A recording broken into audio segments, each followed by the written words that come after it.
It was a struggle to try and breathe in. We talked to the pediatrician about it multiple times, and she just said that she wasn't worried and that she thought she would grow out of it. Those moments when you're like, am I going to be able to get this breath back? I really don't know. It can be frightening. My first memory of my sister having asthma was that we shared a room growing up, and I remember several times a week she would get sick.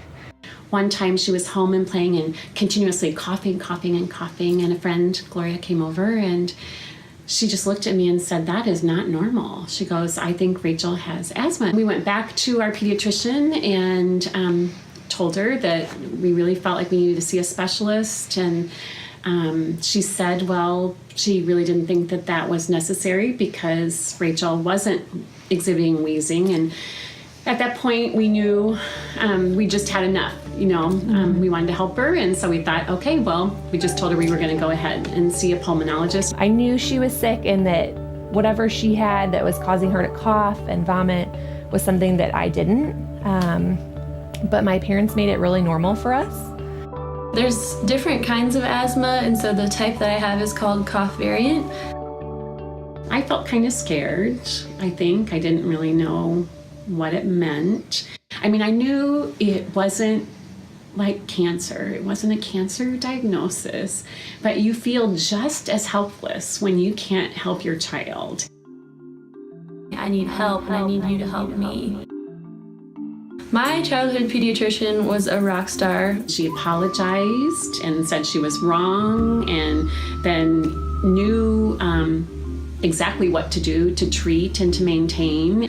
I was very confident just in her ability to care for me. I felt very safe and loved, and I think my parents also really felt like she advocated for me.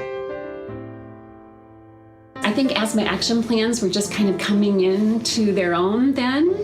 And so one of the activities that we did was she gave us a coffee stir, and you had to breathe through the coffee stir. And I still remember this, I can't believe it. And so I took a sip through that coffee stir, and they said, "This is what kids with asthma feel like." And at that point I just burst into tears because I had no idea that breathing through that little thing that she couldn't get a breath. I can remember as probably an 8 or 9-year-old running down the soccer field and then just stopping, my dad sticking his hand out to give me a puff if I was feeling tight.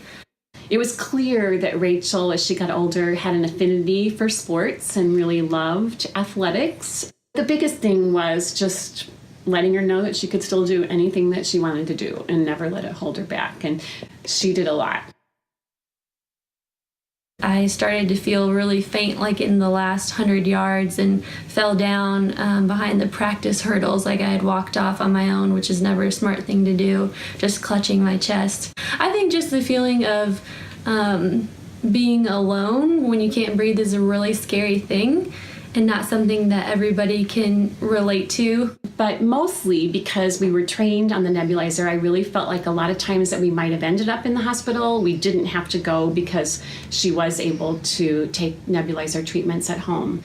I would want healthcare providers to know that a few key phrases I think that are not helpful to mention when somebody is coming in having an asthma attack is to use the word relax. If I could relax, I would relax. I'm past that point. I need help, and I need you to help me. I think health providers really need to listen. A parent knows their child and that they're the first advocate for their child.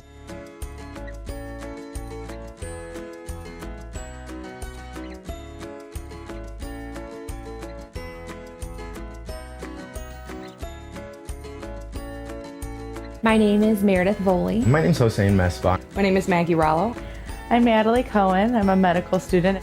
From doing this project, I learned that asthma and a lot of that goes along with it is that it is a scary disease. And also that I think we should educate the families, because the more that the family is educated, I think that they could deal and do a lot of the care at home and not have to run and worry to the hospital, or at least that they could deal with minor flare-ups But working on this project really illustrated to me how different, different people are with the same diagnosis. You kind of have to tailor the plan to the patient, and then that's something that I think really is illustrated well with this story.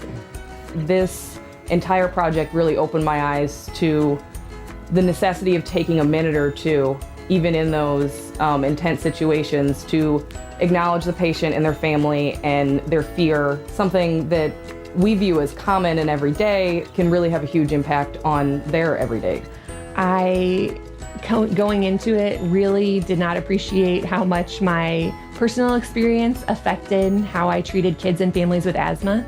I thought that it would all be positive, that I would be so empathetic and have this, incredible experience to be able to share and empathize with them. Doing this project has really helped me know what to say, what not to say, and what things really need to be considered when you're dealing with a child who has asthma.